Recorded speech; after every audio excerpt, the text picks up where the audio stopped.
네. 개혁교회 질서 간략한 해설 63쪽에 나와 있는 57조 내용부터 함께 보도록 하겠습니다. 제가 제목을 읽으면 그 내용을 함께 읽어주시기 바랍니다. 57조 세례. 당회는 신자의 자녀들에게 하나님의 언약이 세례를 통해 인침을 받을 수 있도록 가능한 한 신속히 집행될 수 있도록 해야 한다.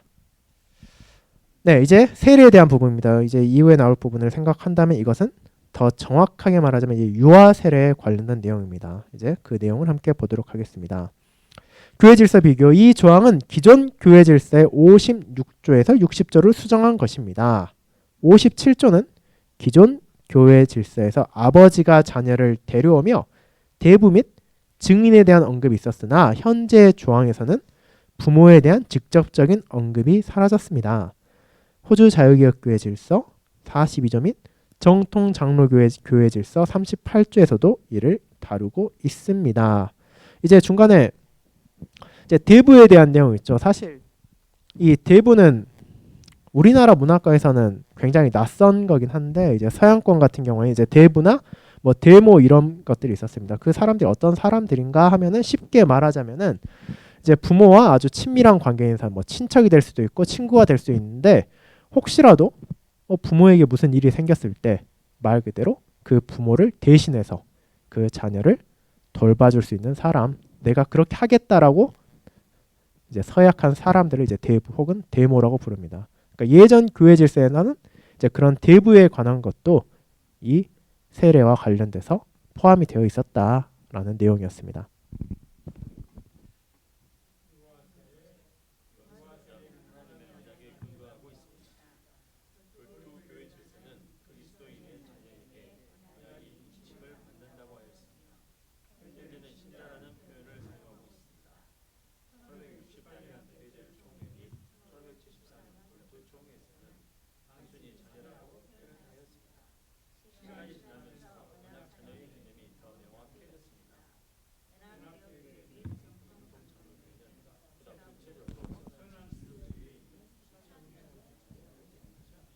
자, 그래서 누가 세례를 받아야 되는가, 특히 유아 세례에 관해서 어떤 아이가 세례를 받을 수 있는가에 대해서 이제 표현이 조금씩 바뀌어 나갔었다라고 되어 있죠. 지금 저희 교회 교회질서는 이제 신자의 자녀들이라고 되어 있는데 한때는 뭐 그리스도인의 자녀라고 하기도 했고 지금 우리가 하는 것처럼 신자의 자녀라고 현재 쓰고 있지만 뭐 또 교단에 따라서는 더 구체적으로 해서 선한 질서 위에 있는 수찬회원의 자녀라고까지 표현하기도 한다라는 것이었습니다.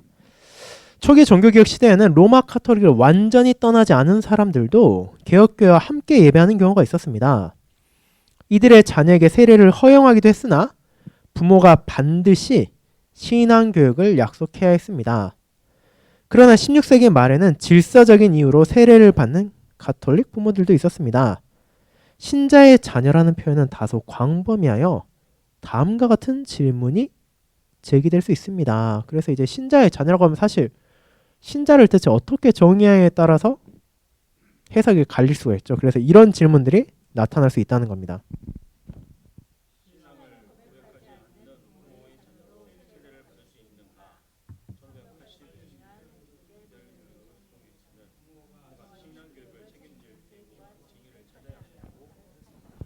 자, 이 부분은 사실 지금 생각하면 좀 많이 이상하죠. 아니, 부모가 신앙을 고백하지도 않았는데 자녀에게 세례를 줄까? 우리 같으면 특히 유아 세례라는 거 더 가만히 본다면 더 이상하죠. 왜냐하면 부모가 그 아이를 데려와야 그 세례를 주든지 말든지 하는 건데 이게 어떻게 가능할까라고 생각할 수 있지만 이제 그 당시에는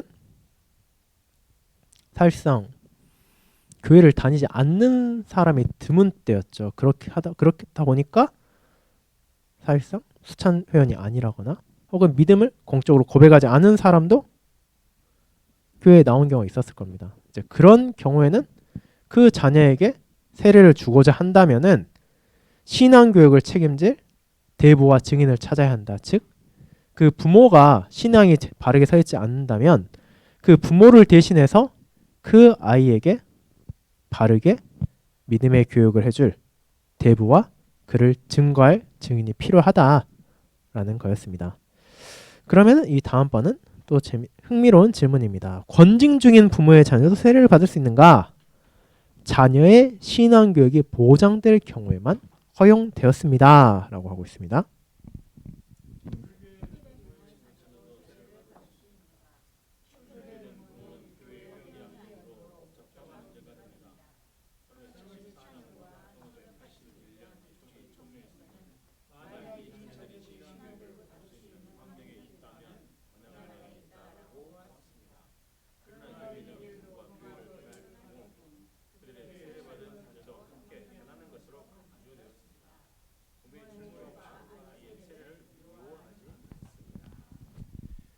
네, 다 보고 나서 좀 더 함께 정리하도록 하겠습니다. 혼외 출생 자녀도 세례를 받을 수 있는가? 부모 중 한 명 이상이 회개하면 가능합니다.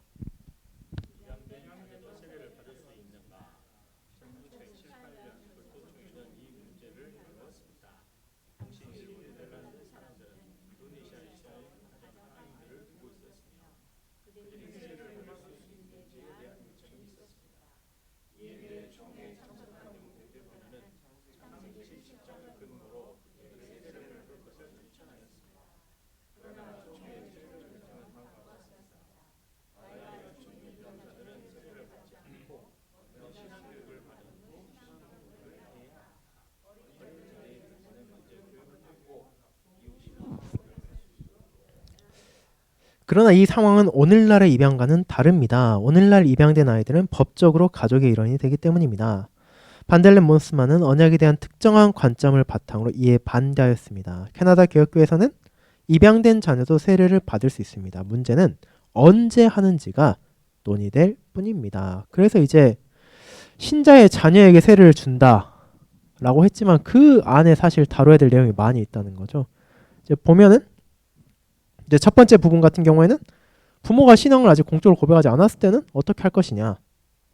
그리고 두 번째는 아니 그럼 부모가 권징 중인데 이 자녀에게 세례를 줄 수 있냐 마냐. 아니면은 더 나아가서 부모가 출교된 상태라면은 이 자녀에게 세례를 주어야 되느냐 말아야 되느냐. 혹은 혼외 출생 자녀라면 그건 어떻게 해야 되느냐. 혹은 입양된 자녀라면 세례를 어떻게 해야 되느냐. 이제 이 모든 사안들이 사실은 유아 세례라는 하나의 안건 안에 복잡하게 얽혀 있다는 겁니다. 이제 그에 대해서 교회들이 어떤 식으로 하는가. 이제 그 내용들을 잘 본다면은 자녀의 신앙교육이 중요하다는 것을 보게 됩니다. 자녀의 신앙교육을 세례를 줄 경우에는 책임을 져야 된다. 그것이 될 수 없는 여건이라면 세례를 주지 않는다라는 것을 보게 되죠. 그런 내용 우리가 또 잘 기억하면서 유아 세례라는 게 단순히 교회 안에서 아이가 태어났으니까 준다 이게 아니라 그것이 언약의 표화인이라는 것을, 그리고 그 자녀가 언약 교육을 받을 수 있도록 정말 믿음 안에서 자라날 수 있도록 양육해야 한다는 책임이 주어진다는 것을 중요하게 또 기억해야 된다라는 것을 봐야겠습니다.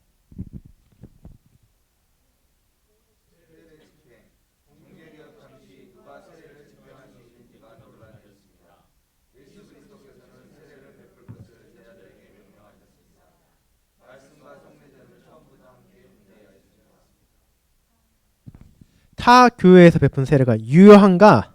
세례는 일반적으로 삼위일체 하나님의 이름으로 사제가 집례한 경우 유효한 것으로 받아들여졌습니다. 제세례파 이후에 시행된 세례는 인정되었습니다. 그러나 소시니안파 이후에 시행된 세례는 인정되지 않았습니다. 또한 개혁교회 신자들이 개혁교회가 없는 새로운 지역으로 이주했을 경우 그들이 루터교 교회 등에서 세례를 받는 것이 적절한지에 대해 의견이 분분했습니다. 오늘날에도 우리는 세례를 인정하는 원칙을 유지하고 있습니다.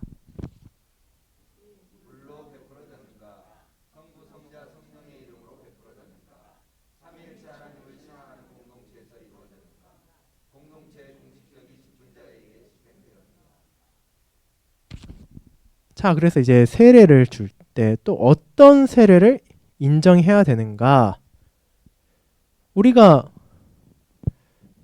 특히 이 당시에는 더 심각했죠. 왜냐하면은 종교개혁 시기에 로마 카톨릭과 이제 개혁교회 혹은 루터교가 첨예하게 대립하고 있던 상황이었기 때문에 그럼 다른 쪽에서 준 세례를 인정해야 되는가 말아야 되는가라고 할 때는 일반적으로 삼위일체 하나님의 이름으로 사제가 집례할 경우, 즉 말씀 봉사자가 삼위일체 하나님의 이름으로 집례했다면 다른 쪽에서 세례를 했더라도 그 세례 자체는 유효한 것으로 인정했다. 이제 그런데 이제 소시니언파 나온 것처럼 삼위일체를 인정하지 않는 쪽에서 세례를 주었다면 그 세례는 인정하지 않았다라는 것을 보게 되죠. 그렇기 때문에 오늘날에도 그것이 세례가 물로 베풀어졌는 거. 왜냐하면 물이 세례의 상징이기 때문이죠.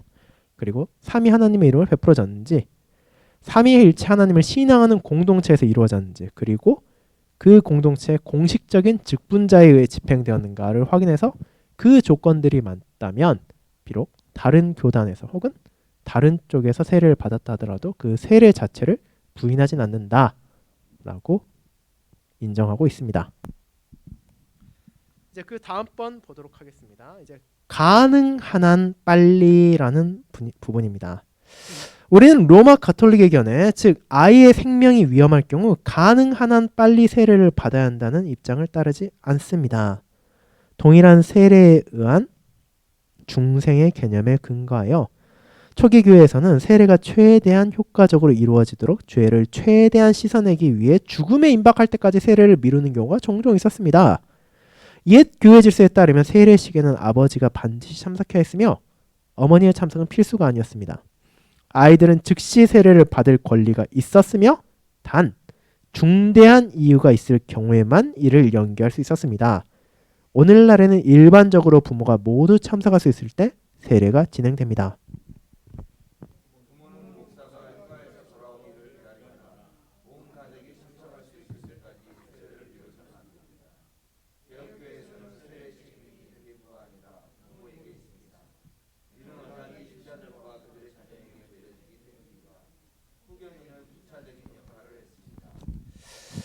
자, 그래서 이제 가능한 한 빨리, 이제 저희 교회 질서는 가능한 한 속히라고 되어 있는데 이걸 어떻게 해석해야 되느냐를 잘 생각해 볼 필요가 있는데, 이 원래 영어 표현이 한번 바뀌었습니다. 캐나다 개혁교회 그리고 호주 자유개혁교회에서는. 이게 우리가 봤을 때는 둘 다 똑같이 번역될 수 있는데 라고 생각할 수 있는데, 첫 번째로는 원래는 쓰이던 게 as soon as possible이었습니다. 그리고 지금 쓰는 건 as soon as feasible입니다. 그게 뭐가 다르냐라고 하면은 as soon as possible은 말 그대로 가능한 한 빠르게입니다. 그러니까 어떻게든 그 세례가 주어질 수 있는 가능성이 있다면 최대한 빨리 해야 된다 라는 것이고, as soon as feasible은 조금 더 속도에 있어서는 완화된 상태입니다. 그들이 세례를 받을 만한 상태가 되었을 때 빠르게 세례를 주어야 된다라고 해석하면 될 것 같습니다. 그래서 이제 왜 이런 식으로 바뀌었느냐를 뭐 여러 가지 깊게 알 수 있지만 간단하게 말하자면은 로마 가톨릭 같은 경우에는 정말로 세례를 가능한 한 빨리 주어야 된다라는 입장을 가지고 있어요. 특히 아이의 생명이 위험하다면. 왜 그러냐? 그 경우에는 로마 가톨릭 같은 경우는 세례 우리가 뭐 많은 교리문답 설교 때 다루었지만 세례 그 자체에 효과가 있다 생각하기 때문에 한 아이가 세례를 안 받고 혹시라도 세상을 떠나면 그 사람들에게 아주 큰일이 되는 거죠. 이제 그런 게 있고, 또 어떤 것까지 이어지냐, 이제 예를 들어서 이건 많이 좀 극단적인 케이스이긴 한데, 예를 들어 산모와 아이의 생명 중 한쪽을 택해야 되는 경우가 가끔 생기지 않습니까? 이제 임산부가 아이를 낳을 때 이제 다음에는 그런 일 없기를 바라지만 정말로 그 산후 상태가 너무 안 좋아가지고 어떻게 해야 되느냐 했을 때 로마 가톨릭 같은 경우에는 어쨌든 아이를 먼저 출산해야 된다. 산모에게 어려움이 있다. 왜? 그 아이가 세례를 안 받고 죽으면 안 되니까. 그런 식으로 생각하게 되는, 왜냐하면 그 세례 자체에 신비한 효과가 있다 여기기 때문이죠. 그래서 근데 한편에서는 이렇게 가능한 빨리 줘야 되지만 또 한편에서는 중세까지만 하더라도 세례를 또 최대한 늦게 받으려고 하는 경우도 있었습니다. 왜냐하면 세례를 받는 순간 그 사람이 죄가 씻겨진다고 생각했기 때문에, 그런 개념으로 바라본다면은 늦게 받는 게 당연히 좋겠죠. 정말 죽는 그 순간까지 아꼈다가 죽기 직전에 세례를 받으면 그 사람은 아무 죄도 없이 죽는다고 생각했기 때문에 또 그런 잘못된 생각이 있었는데, 지금은 이제 그렇게 우리 개신교는 받아들이지 않고 가능하면은 이제 아버지만 아니라 어머니도 함께 참여할 수 있는 상황에서 세례를 주도록 합니다. 왜냐하면은 그 부모가 함께 그 아이를 믿음 안에서 양육할 책임이 있기 때문이죠. 그에 대한 서약을 하기 때문에 이제 가능한 한 빨리라고 한다면 어떻게든 뭐 산모는 정말로 아직 몸조리가 안 되거나 몸이 안 좋아서 못 나온다 하더라도 아이만 데리고 뭐 아버지가 세례를 줄 수 있지만 지금은 특별한 경우 아니라면 어머니도 함께 나와서 세례를 받을 수 있도록 한다고 보시면 되겠습니다. 이제 이것은 또 다른 책에서 세례에 관한 내용을 이제 그대로 또 인용해서 보고 있습니다. 다음 부분 보시죠. 67쪽부터입니다. 반운의 목사님의 합의하에 나오는 세례에 관한 해설을 그대로 인용했습니다. 이 57쪽 그대로입니다. 50조 세례에서 당연히 신자의 자녀들에게 하나님의 언약이 세례를 통해 인침을 받을 수 있도록 가능한 한 신속히 집행될 수 있도록 해야 한다. 그 다음 부분 보도록 하겠습니다.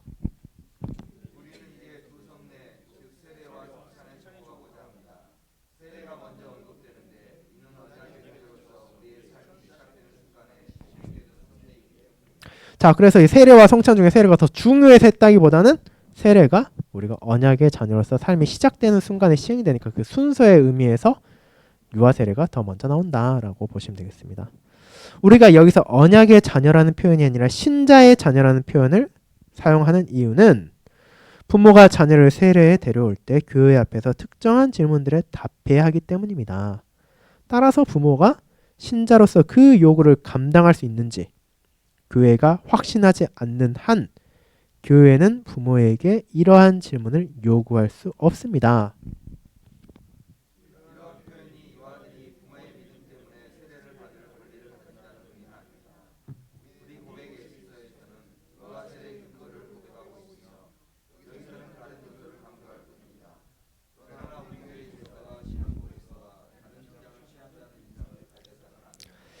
주님께서 그분의 약속과 언약의 부유함을 우리의 삶의 시작점에 두셨기에 부모들은 이를 인정하고 가능한 한 신속히 자녀를 세례에 데려옴으로써 이를 나타내야 합니다. 교회 질서 57조는 당회가 부모들이 이를 행하도록 보장해야 한다고 규정하고 있습니다. 네, 그래서 이제 이 부분 뭐 이제 디용 목사님의 해설이나 반운의 목사님의 해설을 볼 때 이 세례를 주는 것은 그 아이들에게 어떤 면에서는 언약의 자녀로서 보장된 권리이기도 하다. 그것을 그 아이들은 받아야 될 필요가 있고 받아야 된다라는 것을 알려주고 있습니다. 그런데 그 안에는 당연히 그 아이를 믿음 안에서 양육해야 된다. 그 부모의 책임이 강조되고 있는 거죠. 부모가 말 그대로 앞서 나온 예시들을 잘 생각해 보면은 부모가 교회에 다니지 않는데 혹은 부모가 믿음을 고백하지 않았는데 혹은 부모가 권징 중에 있는데 그 자녀에게 세례를 줄 수 있는가? 그 아이들이 언약의 자녀로서 신앙의 교육을 받을 수 있을 것이란 확신이 없는 한 그렇게 해서는 안 된다라고 지금 앞서 언급된 것을 우리가 생각해 볼 수 있겠습니다.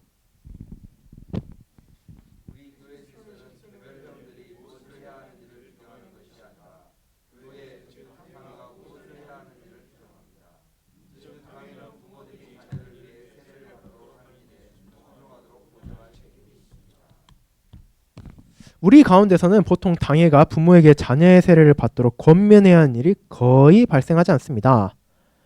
목사가 자녀의 출생 소식을 듣는 즉시 부모를 방문하여 세례에 대해 논의하는 것이 일반적인 관례이기 때문입니다. 보통 출산 직후 병원에서 어머니를 방문하는 세례 일정이 논의되며 일반적으로 부모들은 다가오는 주일에 자녀가 세례를 받을 것을 기대합니다.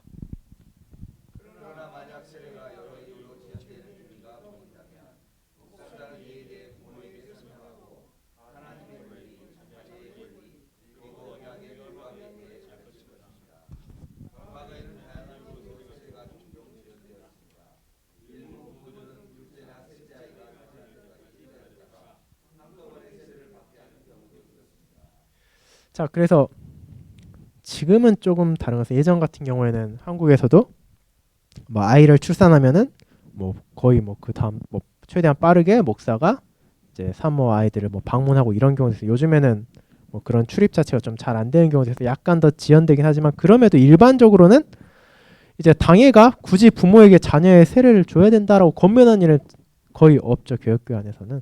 왜냐하면은 세를 줘야 되는 거 당연히 알고 있고 부모도 또 당연히도 알고 있기 때문에 그 날짜를 이제 조정할 뿐이지 세를 줘야 된다라고 권면하는 일은 거의 없다는 겁니다. 하지만 이제 그런 기미가 보인다. 당해가 아이에게 언제 세를 줄 것인지에 대해서 논의를 하는데도 딱히 그 날짜를 정하지 않고 뭐 계속 어영부영 넘어간다 이런다 한다면은 당해가 그 부모에 대해서 특히 목사가 그 부모에 대해서 그 세례의 중요함을 그리고 세례를 바르게 줘야 한다는 것을 알려주어야 된다. 그렇기 때문에 그 세례가 지연되는 것은 합당하지 않다라는 것을 알려주고 있습니다. 이는 세례 잔치를 성대하게 준비해야 한다는 관습 때문이었으며 경제적 부담으로 인해 매번 세례식을 거행하는 것이 어렵다는 이유도 있었습니다. 가능한 한 빨리의 의미에 대해 논란이 있을 수도 있습니다. 가능한 한 빨리란 첫 번째 예배 세례를 받아야 한다는 의미입니까? 아니면 모든 가족이 참석할 수 있을 때까지 기다려도 됩니까? 그러나 이 표현은 첫 번째 가능한 예배에서 세례를 받아야 한다 라는 의미로 해석되어야 합니다. 이를 입증하는 근거로 돌트 대회에서 다음과 같이 결정한 바 있습니다.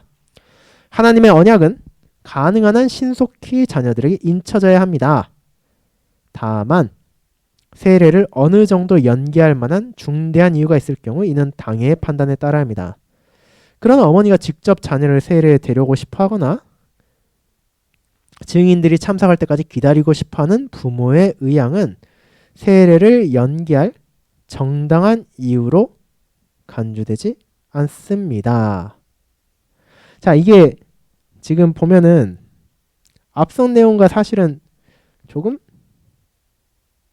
다르지 않는가 해석이 그런 느낌 받을 수 있어요. 왜냐하면 앞선 내용 쭉 보았을 때는 이제는 이제 가능하면은 어머니도 함께 와서 세례를 같이 서약하고 받는 것이 오늘날 받아들여지고 있다라고 하고 있는데 이제 물론 뭐 여러 가지 사안이 있습니다. 다만 지금 이 반은혜 목사님 해설 같은 경우에는 조금 더 오래된 해설이고 지금은 이제 어머니의 역할도 함께 받아들이고 있다. 물론 이제 그 세례가 계속해서 연기될 필요는 없다라고 하고 있고 일반적으로는 사실은 저도 캐나다에서 세례 그 하는 것을 몇 번 참여했었는데 좀 놀라운 경우도 있었습니다. 예를 들어 우리나라는 그런 경우 거의 없는 걸로 알고 있는데 예를 들어 뭐 화요일이나 수요일에 출산하면은 그 주 주일에 바로 어머니까지 와가지고 세례 주는 경우가 거기는 종종 많이 있더라고요. 이제 그래서 뭐 그런 경우에 뭐 전혀 문제가 되지 않죠. 다만 이제 그런 경우 이제 뭐 특별히 산모가 너무 이제 회복이 늦어진다거나 혹은 뭐 또 세례가 너무 이제 지체되는 경우가 있을 경우에는 또 이제 당회가 또 어떤 식으로 세례를 주는 것이 합당한지에 대해서 또 잘 생각해서 해야 될 것으로 보입니다. 이제 다만 과거에는 정말로 가능한 한 빠르게 정말로 여기 나온 것처럼 연기할 만한 중대한 이유가 있지 않는 한은 최대한 빠르게 그 아이가 예배에 참여할 수 있을 때 주어야 된다라고 보고 있습니다.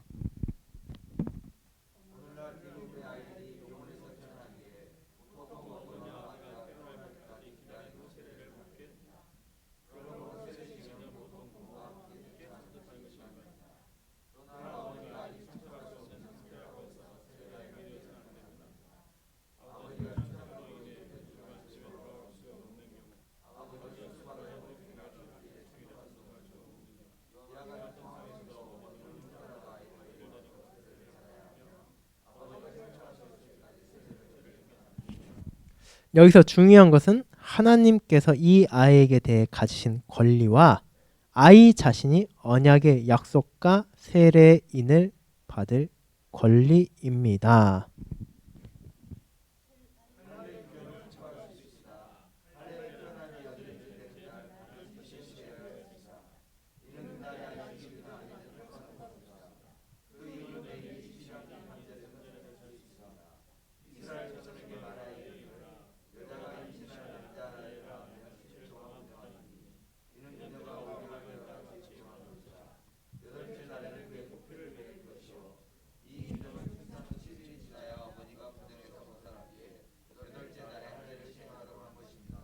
그러나 오늘날 우리의 자녀나 어머니는 더 이상 그런 의미에서 부정한 상태가 아닙니다.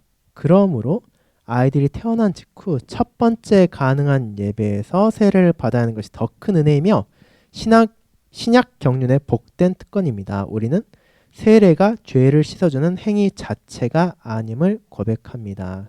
그렇기 때문에 이제 계속해서 강조되는 건 무엇이냐라고 하면은 이제 아이가 첫 번째로 가능한 예배가 되는 거죠. 아이가 첫 번째로 예배에 참여할 수 있을 만한 상태가 되면은 그때 세례를 주어야 된다. 그리고 당연히 부모 모두가 그때 참여할 수 있도록 노력을 해야 되고, 뭐 피치 못할 사정으로 이제 어머니나 아버지 중 한 명이 참여하지 못한 경우라 하더라도 그런 경우에는 가능하면은 한 명의 부모라도 와서 아이에게 세례를 주어야 된다라고 지금 여기서는 해석하고 있습니다.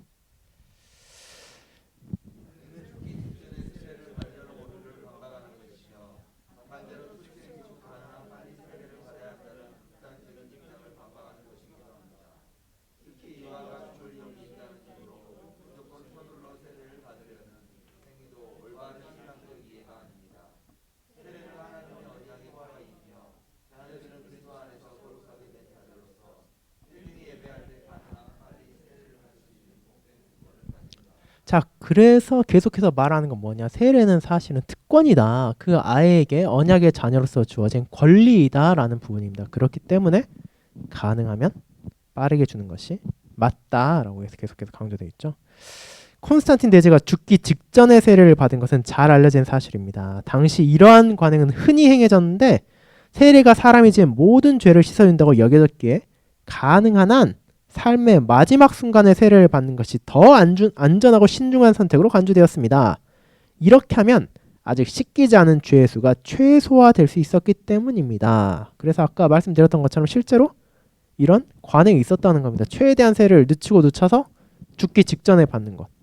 최대한 나는 깨끗한 상태로, 죄 없는 상태로 죽겠다라는 생각이, 이런 미신적인 생각이 있었다라는 거죠.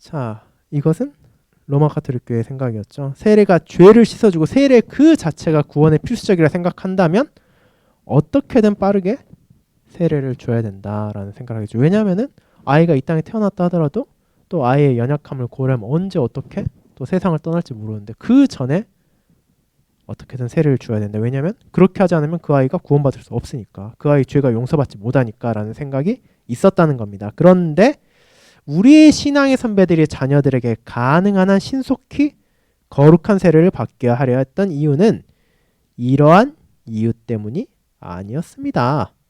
그들은 세례식이 주중이든 주일이든 상관없이 첫 기회에 자녀가 세례를 받도록 강하게 주장했습니다.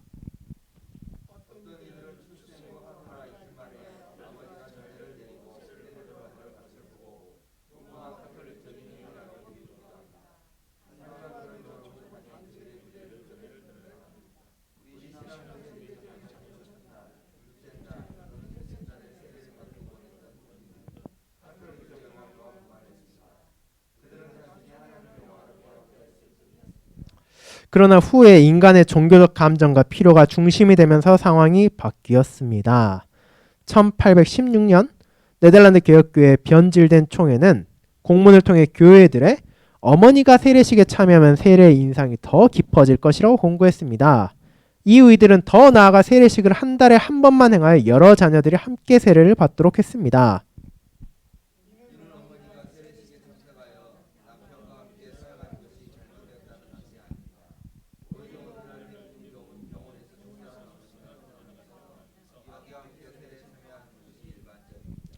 출산이 주초에 이루어질 경우 어머니가 주일 예배를 한 번도 빠지지 않고 참석하는 경우도 적지 않습니다. 만약 세례가 지연될 필요 없이 어머니가 참석할 수 있다면 더욱 좋은 일입니다. 그러나 어떤 이유로든 어머니가 아직 교회에 갈 수 없는 상태라고 해서 세례가 연기되어서는 안 됩니다.